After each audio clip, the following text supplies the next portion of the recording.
Hi all, welcome to once. So ഇന്നത്തെ സെഷനിൽ നമ്മൾ നോക്കാൻ വന്ന RRB JE എക്സാമിനെ പറ്റിയാണ്. RRB JE CBT1. ഓക്കെ, ഇപ്പോൾ റെയിൽവേ എക്സാം കലണ്ടർ റിലീസ് ചെയ്തിട്ടുണ്ടായിരുന്നു. സോ അതിൽ പറഞ്ഞിട്ടുള്ളത് ജൂലൈ ടു സെപ്റ്റംബറിൽ നമുക്ക് RRB എക്സാം പ്രതീക്ഷിക്കാം എന്നാണ്. ഓക്കെ, അപ്പോൾ RRB എക്സാമിൽ CBT1ഉം CBT2ഉം ഉണ്ട്. CBT1 എന്ന് പറഞ്ഞാൽ ഒരു സ്ക്രീനിങ് ടെസ്റ്റാണ്. സോ നമ്മൾ ഇന്ന് ഡിസ്കസ് ചെയ്യാൻ പോകുന്നത് CBT1 ഇതിൻ്റെ ഒരു സ്റ്റഡി പ്ലാൻ ആണ്. ഒരു 150 ഡേയ്സിൻ്റെ study plan for RRB JE exam. Okay, so RRB JE exam നമുക്കറിയാം 4 ബ്രാഞ്ചിന് അപ്ലിക്കബിൾ ആണ്: electrical, electronics, mechanical and civil. Okay, so CBT1 എല്ലാവർക്കും കോമൺ ആയിരിക്കും. സോ ഫസ്റ്റ് വൺ, അപ്പോൾ നമുക്ക് ഈ എക്സാമിൽ സിലബസിൽ, അതായത് CBT1 എന്തൊക്കെയാണ് അതിൻ്റെ പോർഷൻസ് നോക്കാം. ഓക്കെ, സിലബസ് ഫോർ CBT1 എന്ന് പറയുന്നത് മാത്തമാറ്റിക്സ്. ഓക്കെ, മാത്തമാറ്റിക്സ് ഉണ്ട്. Then we have general intelligence and reasoning. General intelligence and reasoning, general awareness, then general science. Okay, ഈ 4 പോർഷൻസ് ആണ്. അപ്പോൾ CBT1 it will be common for all the branches. അപ്പോൾ മാത്തമാറ്റിക്സിൻ്റെ weightage എന്ന് പറയുന്നത് 30 marks ആണ്. 30 question 30 മാർക്കിന്. Okay, then general intelligence and reasoning is 25 questions 25 marks. Then general awareness is 15 marks and 15 questions. And general science is 30 marks and 30 questions. So total 90 minutes ആണ്. ഇത്രയും അതായത് total 100 questions for 100 marks ആണ്. And the time duration, time available for the exam is 90 minutes. Okay, അപ്പോൾ 100 question 90 മിനിറ്റിൽ ചെയ്യാന്നുള്ളതാണ് നമുക്ക്. അപ്പോൾ we have to concentrate on our speed because we won't even get a minute for a question. അപ്പോൾ നമ്മളൊന്ന് വായിച്ച് വരുമ്പോഴത്തേക്കും ഒരു 30 seconds കഴിഞ്ഞിട്ടുണ്ടാവും. അപ്പോൾ അത് സോൾവ് ചെയ്യാൻ പിന്നെയും ടൈം. അപ്പോൾ അതിന് അനുസരിച്ച് നമ്മൾ പ്രാക്ടീസ് ചെയ്താൽ വിത്തിൻ 90 മിനിറ്റ്സ് നമുക്ക് മാക്സിമം ക്വസ്റ്റ്യൻസ് ചെയ്യാൻ പറ്റുള്ളൂ. So will see how to prepare for such an exam. Okay, so before that മാത്സിൻ്റെ സബ് ടോപ്പിക്സ് മാത്തമാറ്റിക്സിൽ ചോദിക്കാൻ പോകുന്ന ടോപ്പിക്സ് ഏതൊക്കെയാണ്? ബേസിക്കലി ഇറ്റ് ഇസ് എന്താ പറയുക 6th to 10th മാത്സ് ആണ്. Okay, we have number system where we learn എന്താ പറയുക HCF LCM അങ്ങനത്തെ കാര്യങ്ങളൊക്കെ ഉള്ള റേഷ്യോ പ്രൊപ്പോർഷൻസ് കാര്യങ്ങളുള്ള ഫ്രാക്ഷൻസ്. ഓക്കെ, അങ്ങനെ വെച്ചിട്ടുള്ള നമ്പർ സിസ്റ്റത്തിൽ വേരിയസ് ക്വസ്റ്റ്യൻസ്. പിന്നെ ബ്രാക്കറ്റ് വെച്ചിട്ടുള്ളത്, ബോർഡ് മാസ് റൂൾ അപ്ലൈ ചെയ്തിട്ട് ചെയ്യാനുള്ള ക്വസ്റ്റ്യൻസ്, അങ്ങനത്തെ ഒക്കെ. Then we have ratio, average and proportion. Okay, പല പല റേഷ്യോസിൽ mix inner A and B ratio ഇങ്ങനെയാണ് and it is related to another portion D in another വേ, അല്ലെങ്കിൽ ഇത്ര ടൈംസിൽ. അപ്പോൾ റേഷ്യോ വെച്ചിട്ട് അത് കണ്ടുപിടിക്കാനുള്ള ഇതുണ്ടാവും. പിന്നെ ആവറേജ് റിലേറ്റഡ് പ്രോബ്ലംസ് ഉണ്ടാവും. ഒരു ക്ലാസ്സിൽ ഇത്ര കുട്ടികൾക്ക് ഇത്ര മാർക്ക്, ഇന്ന സബ്ജക്റ്റിൽ ഇന്നയാണ്, ആവറേജ് ഇത്രയാണ്, അപ്പോൾ ഈ പെർട്ടിക്കുലർ സബ്ജക്റ്റിൻ്റെ ആവറേജ് എത്രയാണ്, അങ്ങനെയൊക്കെ ചോദിച്ചിട്ടുള്ള ക്വസ്റ്റ്യൻസ് കാണും. Then we have percentages. Okay, percentage വളരെ ഇമ്പോർട്ടൻ്റ് ആയിട്ടുള്ളൊരു പോർഷനാണ്. Then we have time and work. If A and B can do, if A can do a particular work in X days, B can do in Y, complete the same work in Y days. Then എയും ബിയും കൂടി കഴിഞ്ഞാൽ എത്ര ദിവസത്തിലാണ് work complete ചെയ്യാം, അങ്ങനത്തെയൊക്കെ related questions. Then time and ഡിസ്റ്റൻസിൽ specially if it എന്താ പറയുക നമുക്ക് നോർമലി വരാറുള്ളത് ട്രെയിനിൻ്റെ പ്രോബ്ലംസ്. ഓക്കെ, സെയിം ഡയറക്ഷനിൽ മൂവ് ചെയ്യുന്ന 2 ട്രെയിൻ, ഓപ്പോസിറ്റ് ഡയറക്ഷനിൽ മൂവ് ചെയ്യുന്ന 2 train, length of the train തന്നിട്ടുണ്ടാവും. ഇന്ന ടൈമിൽ ഇത്ര, അപ്പോൾ എത്ര ഡിസ്റ്റൻസ് കവർ ചെയ്തു, അല്ലെങ്കിൽ ഇതാണ് ഡിസ്റ്റൻസ്, എത്ര ടൈമിൽ അത് ദിൽ പാസ് ഈച്ച് അതർ, അങ്ങനത്തെയൊക്കെ ക്വസ്റ്റ്യൻസ്. പിന്നെ ടൈം ആൻഡ് ഡിസ്റ്റൻസിൽ വരാവുന്ന സ്ട്രീംസിൻ്റെ ആണ്. അതായത് സ്ട്രീംസിൽ ഒരു ബോട്ട് അപ് സ്ട്രീം പോകുമ്പോൾ സ്ട്രീം വെലോസിറ്റി എന്നുണ്ടാവും, ബോട്ട് വെലോസിറ്റി എന്നുണ്ടാവും. അപ്പോൾ അപ് സ്ട്രീമും ഡൗൺ സ്ട്രീമും വെച്ചിട്ടുള്ള questions. Next simple and compound interest. Simple interest നമുക്ക് എല്ലാവർക്കും അറിയാം. സിമ്പിൾ ഇൻട്രസ്റ്റിൻ്റെ ഫോമുല PRT/100 ആണ്. Similarly compound interest. അപ്പോൾ അങ്ങനെ സിമ്പിൾ ഇൻട്രസ്റ്റിലാവുമ്പോൾ ഇത്രയായിരുന്നു അതിൻ്റെ ഇൻട്രസ്റ്റ് വരുന്നത്, കോമ്പൗണ്ടിലാണെങ്കിൽ ഇങ്ങനെ ആയിരിക്കും. അല്ലെങ്കിൽ related to that principal amount same ആണെങ്കിൽ ഏതായിരിക്കും, സിമ്പിളിൽ ഇത്ര വന്നു അപ്പോൾ കോമ്പൗണ്ടിൽ എത്രയാണ് for same number of years, അങ്ങനെയൊക്കെ ചോദിക്കാം. Then profit and loss. Okay, selling price, cost price, selling price ഒക്കെ പറഞ്ഞ് നമ്മൾ കുറേ പഠിച്ചിട്ടുണ്ട്. സോ അങ്ങനത്തെ റിലേറ്റഡ് ക്വസ്റ്റ്യൻസ് ആയിരിക്കും. അതിൽ പ്രോഫിറ്റ് എങ്ങനെയാണ്, ലോസ് എന്താണ്, അതിൻ്റെ percentage of loss, percentage of profit ഒക്കെ ചോദിക്കും. പിന്നെ geometry. Then we have age calculation.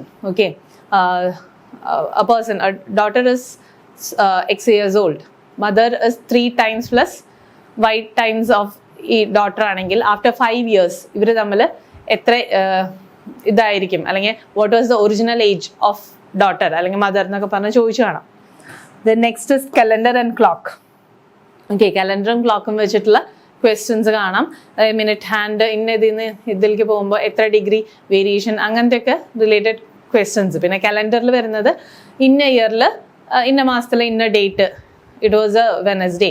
Then in later year അല്ലെങ്കിൽ അതിൽ കുറച്ച് നാൾ മുന്നത്തെ വർഷത്തിൽ ഈ സെയിം ഡേറ്റിൽ വിച്ച് വാസ് ദ ഡേ എന്നൊക്കെ ചോദിക്കാം. Okay, then general intelligence and reasoning, അതിൽ അനലോഗീസ്, സിമിലാരിറ്റീസ്, ഡിഫറൻസസ്.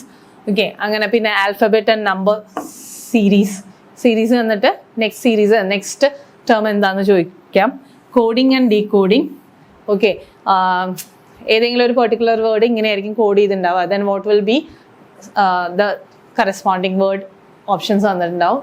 ആ ഒരു പെർട്ടിക്കുലർ പാറ്റേൺ ഓഫ് കോഡിങ് കണ്ടുപിടിച്ചിട്ട് ചെയ്യേണ്ട ക്വസ്റ്റ്യൻസ്. പിന്നെ directions, a person walks to is turned towards east, walks x meters, then he turns to right. അങ്ങനെ പറഞ്ഞിട്ട് ഇത്രയും ദൂരം പിന്നെയും പോയി. Then what is the distance between initial and final point എന്നൊക്കെ പറഞ്ഞ് ചോദിച്ചു കാണുന്നു. Then relationships. Okay, if X is the grandfather of B and അങ്ങനെ കുറച്ച് പേഴ്സൻ്റെ relationship. Then what is wife's the wife's mother is so and so sister എന്നൊക്കെ ചോദിച്ചിട്ട് last what is the relation between X and Y എന്നൊക്കെ ചോദിക്കുന്ന questions.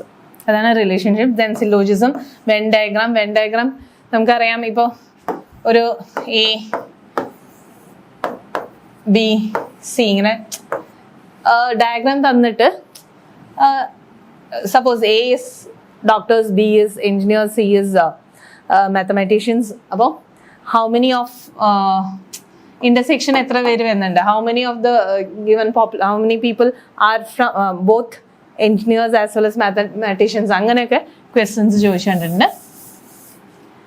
Then data sufficiency problems, data interpretations, graphs ഒക്കെ തന്നിട്ട് pie charts ഒക്കെ തന്നിട്ട് health questions, judgement, then space visualisation and figure classifications. Okay, ഇത്രയാണ് general intelligence and റീസണിങ്ങിൽ വരുന്നത്. അപ്പോൾ നമ്മൾ മാത്സ് പറഞ്ഞു. Maths is normally from 6th to 10th. If you can refer CBSE text, it will be best. അതിൻ്റെ means ആ portion related questions ആണ് വരിക. Then we went for general intelligence and logical reasoning. Next general awareness ആണ്. General awareness നമുക്ക് 15 മാർക്സിനാണ് ഉള്ളത്. Okay, 15 മാർക്സിന് 15 questions. അപ്പോൾ അതിൽ മെയിനായിട്ട് ഇൻക്ലൂഡ് ചെയ്യുന്നത് geography, Indian geography, Indian history including freedom struggle, Indian polity and constitution and current affairs. Okay, അപ്പോൾ current affairs, Indian geography, Indian polity and constitution, Indian economy, history of India including freedom struggle. 15 questions for 15 marks ആണ്. പക്ഷേ syllabus ഭയങ്കര വൈഡാണ്. Compared to maths and general awareness, നമ്മൾ means general intelligence reasoning ഒക്കെ പഠിച്ചെടുക്കുന്ന മാതിരി നമുക്ക് അത്ര ഈസി ആയിട്ട് ഇത്രയും കവർ ചെയ്യാൻ എന്താ പറയുക ബുദ്ധിമുട്ടുണ്ടാവും. അപ്പം എത്രയും പെട്ടെന്ന് തന്നെ എന്തെങ്കിലും എന്താ പറയുക പെട്ടെന്ന് ഗ്രാസ്പ് ചെയ്യാവുന്ന രീതിയിൽ മെയിൻലി ഇത് 8 to 10 CBSE ബുക്സ് റെഫർ ചെയ്താൽ ഈ പോർഷൻസ് ഒക്കെ നിങ്ങൾക്ക് കിട്ടും. പക്ഷെ അത്രയൊരു എന്താ പറയുക 15 മാർക്സ് ആണ്. Compared to other subjects weightage കുറവാണ്. അപ്പോൾ നമുക്കിത് പെട്ടെന്ന് എങ്ങനെ പഠിക്കാൻ പറ്റുമെന്ന് നോക്കിയിട്ട് കാപ്സ്യൂൾ ഫോമിൽ കിട്ടാവുന്ന രീതിയിൽ നോക്കാം. Okay, so next general science. General സയൻസിൽ കെമിസ്ട്രി, ഫിസിക്സ് ആൻഡ് ബയോളജി ആണ്. ഇതും എന്താ പറയുക നമ്മുടെ ഒരു 8, 9, 10 CBSE ടെക്സ്റ്റ് പോർഷൻസ് ആണ്. പക്ഷെ ഈ പറഞ്ഞ മാതിരി പക്ഷെ ഇതിൽ വെയിറ്റേജ് കൂടുതലുണ്ട്. 30 മാർക്സ് ഉണ്ട്. അപ്പോൾ ടെക്സ്റ്റ് ഒന്ന് ഒരു പ്രാവശ്യമെങ്കിലും വായിച്ചാൽ നല്ലതായിരിക്കും. കാരണം എന്താണെന്ന് വെച്ചാൽ നമുക്ക് ഇടയിന്ന് മീൻസ് ഇൻ ടു ദ എന്താ പറയുക പോയിന്റ് ബൈ പോയിന്റ് ആയിട്ട് ചിലപ്പോൾ ചോദിച്ചു എന്ന് വരും. ഓക്കെ, ഇപ്പോൾ ജോഗ്രഫി, ഹിസ്റ്ററി ഒക്കെ നമുക്ക് മൊത്തം പഠിക്കാൻ പറ്റിയില്ലെങ്കിലും ഇത് നമ്മൾ ഒന്നും കൂടെ ഡീപ്പായിട്ട് അറിഞ്ഞിരുന്നാൽ നമുക്ക് കുറച്ചും കൂടെ എളുപ്പം ഉണ്ടാവുമായിരിക്കും. പക്ഷേ ജോഗ്രഫി ഇതൊക്കെ നമ്മൾ എന്തായാലും corresponding point to point classes follow ചെയ്യായിരിക്കും എപ്പോഴും നല്ലത്. ഓക്കെ, അപ്പോൾ ഏതെങ്കിലും കോഴ്സ് എടുത്ത് പഠിക്കുകയാണെങ്കിലാണ് നമുക്ക് ടൈം സേവ് ചെയ്യാൻ പറ്റുള്ളൂ. ഓക്കെ, നെക്സ്റ്റ് ഇതിൻ്റെ ഒരു പ്ലാനർ. ഓക്കെ, ഞാൻ നേരത്തെ പറഞ്ഞു മാത്തമാറ്റിക്സും general intelligence and reasoning. Okay, അതിൻ്റെ സ്പ്ലിറ്റപ്പ് നോക്കി നമ്മൾ നന്നായി എന്താ പറയുക സബ് ടോപ്പിക്സ് ഒത്തിരി ഉണ്ട്. പക്ഷെ നമുക്ക് കുറച്ചും കൂടെ സ്പീഡിൽ കവർ ചെയ്യാൻ പറ്റും. അതേസമയം general awareness of 15 marks weightage comparatively കുറവാണ് അതിന് compared to mathematics and general science. പക്ഷെ പോർഷൻ ആണെങ്കിൽ ഒത്തിരി ലാർജാണ്. അപ്പോൾ നമ്മൾ കറക്റ്റായിട്ട് എങ്ങനെ അതിന് ടൈം സ്പെൻഡ് ചെയ്തിട്ട് എത്ര ടൈം ഇതിനെ സ്പെൻഡ് ചെയ്യണമെന്ന് അനുസരിച്ച് നമുക്ക് എങ്ങനെ സ്മാർട്ടായിട്ട് പ്രിപ്പയർ ചെയ്യാമെന്നാണ് നമ്മൾ നോക്കേണ്ടത്. ഓക്കെ, സോ സബ്ജക്ട്സ് നോക്കാൻ നമ്മളിപ്പോൾ ഒരു 150 ഡേയ്സിൻ്റെ സ്റ്റഡി പ്ലാൻ ആണെന്ന് പറഞ്ഞു. അപ്പോൾ നമ്മുടെ സബ്ജക്ട്സ് എന്ന് പറഞ്ഞു കഴിഞ്ഞാൽ ഈ general awareness, mathematics, reasoning, general science and കാര്യങ്ങളൊക്കെ തന്നെയാണ്. അതിൽ 100 ഡേയ്സ് നമ്മൾ ഡിവോട്ട് ചെയ്യുക. And revision 35 days and mock test. നമ്മൾ പഠിച്ചതൊക്കെ നമുക്ക് എത്രത്തോളം ഗ്രാസ്പ് ചെയ്തിട്ടുണ്ട്, അല്ലെങ്കിൽ എന്തൊക്കെ നമ്മൾ മറന്നുപോയി, എന്തൊക്കെ റിവൈസ് ചെയ്യണം, കൂടുതൽ ഏതൊക്കെ ഏരിയയിലാണ് കോൺസെൻട്രേറ്റ് ചെയ്യേണ്ടത്, അതൊക്കെ ഈ മോക്ക് ടെസ്റ്റ് നമ്മളെ സഹായിക്കും. മോക്ക് ടെസ്റ്റ് ചെയ്തുകൊണ്ടിരിക്കുമ്പോൾ അപ്പോൾ നമ്മൾ ഒരിക്കലും മൊത്തം സബ്ജക്റ്റ് കഴിയാൻ വെയിറ്റ് ചെയ്യരുത്. ഓക്കെ, മൊത്തം സബ്ജക്റ്റ് കഴിഞ്ഞിട്ട് മോക്ക് ടെസ്റ്റിലേക്ക് പോകാൻ നിൽക്കരുത്. കാരണം വെച്ചാൽ കുറേ കാര്യങ്ങൾ അപ്പം മറന്നുപോയി വരും. അപ്പോൾ ഓരോ ടോപ്പിക്സ്, ഒരു ഇന്ന സെക്ഷൻ കഴിഞ്ഞ് കഴിഞ്ഞാൽ ഗോ ടു മോക്ക് ടെസ്റ്റ്. അപ്പോൾ നമ്മൾ അത് ഇങ്ങനെ അറേഞ്ച് ചെയ്ത് പഠിക്കുക. ഇത്രയും സബ്ജക്റ്റ് ഇത്രയും ഡേയ്സിൽ, ഇപ്പോൾ ഒരു 5 ഡേയ്സ് കഴിഞ്ഞാൽ ഒരു ചാപ്റ്റർ കഴിഞ്ഞ് കഴിഞ്ഞാൽ അതിൻ്റെ ഒരു മോക്ക് ടെസ്റ്റ് നമ്മൾ അറ്റൻഡ് ചെയ്യും. അല്ലെങ്കിൽ അതിന്ന് ഇടയിൽ നമുക്ക് എന്നിട്ട് ഡിഫിക്കൽട്ടായിട്ടുള്ള പോർഷൻസ് മാർക്ക് ചെയ്ത് കഴിഞ്ഞാൽ അതൊന്ന് റിവൈസ് ചെയ്തിട്ട് ഗോ ഫോർ മോക്ക് ടെസ്റ്റ്. അപ്പോൾ അത് പ്രോപ്പറായിട്ട് അറേഞ്ച് ചെയ്തിട്ട് തന്നെ ചെയ്യാം. സോ മാത്തമാറ്റിക്സിന് നമ്മൾ ഇതൊരു സ്റ്റഡി പ്ലാനാണ്. നിങ്ങൾക്ക് നിങ്ങളുടെ ഡിഫിക്കൽട്ട് ഏരിയ അനുസരിച്ച് നിങ്ങൾക്ക് അതിൻ്റെ നമ്പർ ഓഫ് ഡേയ്സ് അലോട്ട് ചെയ്യുന്നത് മാറ്റാം. അപ്പോൾ മാത്തമാറ്റിക്സിൽ 25 ഡേയ്സ് ആണ്. ഇത്രയും ടോപ്പിക്സ് ഉണ്ട്. അപ്പോൾ നമ്മൾ എന്താ പറയുക, അറൗണ്ട് 20 to 22 ടോപ്പിക്സ് ആണ് മാത്സിൽ.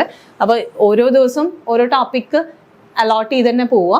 അതിനനുസരിച്ച് അതിൻ്റെ പ്രോബ്ലംസ്, മാത്സ് എന്തായാലും നമുക്കൊരു കോൺസെപ്റ്റ് മനസ്സിലാക്കി മാക്സിമം പ്രോബ്ലംസ് ആ സെഷനിൽ അന്ന് തന്നെ ചെയ്യാൻ ശ്രമിക്കുക. Then go for mock test. Okay, then general intelligence and reasoning. General intelligence ആ ടെക്നിക്ക് പിടികിട്ടി കഴിഞ്ഞാൽ നമുക്ക് പെട്ടെന്ന്, അതായത് അധികം ആ പ്രോപ്പറായിട്ട് ആ ടെക്നിക്ക് നമുക്ക് അറിയെങ്കിൽ അധികം റിവിഷൻ്റെ ആവശ്യം വരാത്ത ഒരു സംഭവമാണ്. പക്ഷേ ഇനീഷ്യലി പഠിക്കുന്നവർക്ക് ചിലപ്പോൾ ഇത്തിരി ബുദ്ധിമുട്ട് തോന്നാം. പക്ഷേ once you are learned it അധികം സമയം വരില്ല. മോക്ക് ടെസ്റ്റ് അറ്റൻഡ് ചെയ്യുമ്പോൾ നമുക്കറിയാം എത്രത്തോളം നമുക്കത് മനസ്സിലായിട്ടുണ്ടെന്ന്. So we will be allotting 20 days for general intelligence and reasoning. Then general അവയർനെസ്സിന് 30 ഡേയ്സ് ആണ്. ഞാൻ പറഞ്ഞു സിലബസ് ഭയങ്കര വാസ്റ്റാണ്, പക്ഷേ 15 ക്വസ്റ്റ്യൻസ് ഉള്ളു. അപ്പോൾ 30 ഡേയ്സ് എന്ന് നമ്മൾ ഉദ്ദേശിക്കുന്നത് അത് will have to rewind. Okay, അപ്പോൾ അതിൻ്റെ ഇടയിൽ കൂടെ നമുക്ക് മാത്സും കുറച്ച്, ഇപ്പോൾ ഒരു ദിവസം അത് മാത്രം പഠിക്കാതെ അതിൻ്റെ കൂടെ മാത്സ് റിവൈസ് ചെയ്യാനിടുക. ഇത് 30, കാരണം ഒരു കംപ്ലീറ്റ് ഡേ നമ്മൾ തിയറി പഠിക്കുമ്പോൾ നമുക്ക് ചിലപ്പോൾ അത്രയും എന്താ പറയുക ഇഫക്റ്റീവായിട്ട് യൂസ് ചെയ്യാൻ പറ്റിയെന്ന് വരില്ല.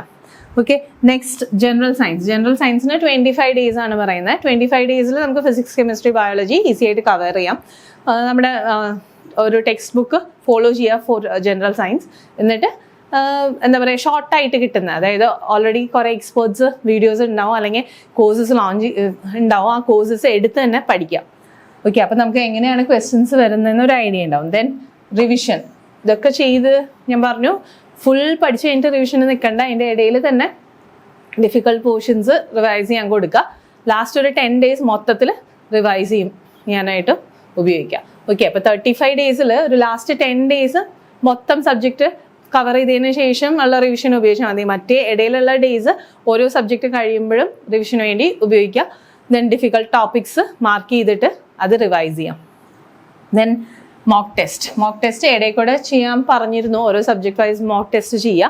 ദെൻ ഒരു ലാസ്റ്റ് 5 to 7 ഡേയ്സിൽ കംപ്ലീറ്റ്, അതായത് കുറേ ക്വസ്റ്റ്യൻ പേപ്പേഴ്സ് അവൈലബിൾ ആയിരിക്കും പ്രീവിയസ് ഇയേഴ്സിൻ്റെ, അതൊക്കെ ചെയ്ത് നോക്കുക. ടൈമർ വെച്ച് തന്നെ ചെയ്ത് നോക്കുക. Okay, so total 150 ഡേയ്സിൻ്റെ പ്ലാനാണിത്. അപ്പോൾ സബ്ജക്റ്റിന് 100 ഡേയ്സും റിവിഷന് 35 ഡേയ്സും മോക്ക് ടെസ്റ്റിന് 15 ഡേയ്സും ആണ്. അത് ഫസ്റ്റ് 100 ഡേയ്സ് സബ്ജക്റ്റ് പഠിക്കാൻ എന്നുള്ള രീതിയിൽ എടുക്കരുത്. ഓരോ സബ്ജക്റ്റ് പഠിക്കുന്നതിൻ്റെ ഇടയിൽ തന്നെ ടോപ്പിക്സ് കഴിയുമ്പോൾ യു ഗോ ഫോർ എന്താ പറയുക മോക്ക് ടെസ്റ്റ് എടുക്കുക, പിന്നെ റിവൈസ് ചെയ്യുക, ഡിഫിക്കൽട്ട് പോർഷൻ ഐഡൻറ്റിഫൈ ചെയ്തിട്ട് അങ്ങനെ ചെയ്തു പോവുക. അതായത് നമ്മളൊരു റുട്ടീൻ ഫോളോ ചെയ്യുക, പക്ഷെ അതൊരു മൊണോട്ടണസ് ആയിട്ട് ബോറിംഗ് ആയിട്ട് പോവാതിരിക്കാൻ ശ്രദ്ധിക്കുക. സ്പെഷ്യലി ജനറൽ അവയർനെസ് ഒക്കെ പഠിക്കുമ്പോൾ തിയറി കംപ്ലീറ്റ്ലി കുറേ പഠിക്കാനുള്ള ഏരിയ ആണ്. അതിൻ്റെ ഇടയിൽ കൂടെ മാത്സും ലോജിക്കൽ റീസണിങ്ങും ഒക്കെ എന്താ പറയുക മിക്സ് ചെയ്ത് പഠിക്കാൻ ശ്രമിക്കുക. ഓക്കെ, സോ ഇത് ഈ 150 ഡേയ്സ് കോഴ്സ് ഈ എന്താ RRB JEE CBT 1ൻ്റെ പ്രിപ്പറേഷന് വേണ്ടിയിട്ട് വൺസ് ലോഞ്ച് ചെയ്തിട്ടുണ്ട്. അതിൽ നിങ്ങൾക്ക് മെയിൻ കോഴ്സ് ഹൈലൈറ്റ്സ് എന്ന് പറയുന്നത് സ്മാർട്ട് വീഡിയോ ക്ലാസ്സസ്. ഓക്കെ, അപ്പോൾ സിലബസ് വൈസ് വീഡിയോ ക്ലാസ്സസ് നിങ്ങൾക്ക് അവൈലബിൾ ആണ്, റെക്കോർഡഡ് ക്ലാസ്സസ്. സോ അത് നിങ്ങൾക്ക് നിങ്ങളുടെ കൺവീനിയൻസിനനുസരിച്ച് ആപ്പിൽ ലോഗിൻ ചെയ്ത് കാണാവുന്നതാണ്. ദെൻ വി ഹാവ് ഈ മെറ്റീരിയൽസ്, ഈ വീഡിയോ ക്ലാസ്സിൻ്റെയൊക്കെ സ്ലൈഡ്സ് നിങ്ങൾക്ക് അവൈലബിൾ ആയിരിക്കും, ഡൗൺലോഡ് ചെയ്ത് ഉപയോഗിക്കാവുന്നതായിരിക്കും. ദെൻ ഓൺലൈൻ ടെസ്റ്റ് സീരീസ്, നേരത്തെ പറഞ്ഞു ഓരോ സബ്ജക്ട് വൈസ് അല്ലെങ്കിൽ ടോപ്പിക് വൈസ് ഇന്ന ടോപ്പിക് കംപ്ലീറ്റ് ചെയ്യുമ്പോൾ നമുക്ക് ആ ടെസ്റ്റ് സീരീസിൽ കയറി ആ ടോപ്പിക്കിൻ്റെ ടെസ്റ്റ് അറ്റൻഡ് ചെയ്ത് നോക്കാം. അപ്പോൾ നമുക്ക് ഡിഫിക്കൽട്ടായിട്ടുള്ള തോന്നുന്ന ഏരിയ അല്ലെങ്കിൽ ഇന്ന പോർഷൻ നമ്മൾ തറോ അല്ലെങ്കിൽ അത് ഒന്നും കൂടെ റിവൈസ് ചെയ്യാം. Then doubt clearance through once app. Okay, doubt clearance through once app എന്ന് പറയുന്നത് നിങ്ങൾ വീഡിയോ കണ്ടുകൊണ്ടിരിക്കുമ്പോൾ നിങ്ങൾക്ക് എന്തെങ്കിലും ഡൗട്ട് ഉണ്ടെങ്കിൽ you can either post it as voice message or text message ആയിട്ടോ നിങ്ങൾക്ക് ആപ്പിൽ അത് കമ്മ്യൂണിക്കേറ്റ് ചെയ്യാം. ഇവിടുന്ന് കറസ്പോണ്ടിങ് ഫാക്കൽറ്റി നിങ്ങൾക്ക് അതിനുള്ള റിപ്ലൈ തരുന്നതായിരിക്കും. ഓക്കെ, സോ ഇത്രയൊക്കെയാണ് ഈ കോഴ്സിൻ്റെ ഫീച്ചേഴ്സ്. അപ്പോൾ എല്ലാവരും എത്രയും പെട്ടെന്ന് തന്നെ ജോയിൻ ചെയ്യുക. ഈ കോഴ്സിൽ ജോയിൻ ചെയ്യാൻ താല്പര്യമുള്ളവർ ഈ 2 കോൺടാക്ട് നമ്പേഴ്സിൽ കോൺടാക്ട് ചെയ്യുക, അല്ലെങ്കിൽ വീഡിയോൻ്റെ ഡിസ്ക്രിപ്ഷനിൽ കൊടുത്തിരിക്കുന്ന ഗൂഗിൾ ഫോം ലിങ്കിൽ കയറി രജിസ്റ്റർ ചെയ്യുക. Okay, the corresponding staff will contact you. So all the best, prepare well, thank U.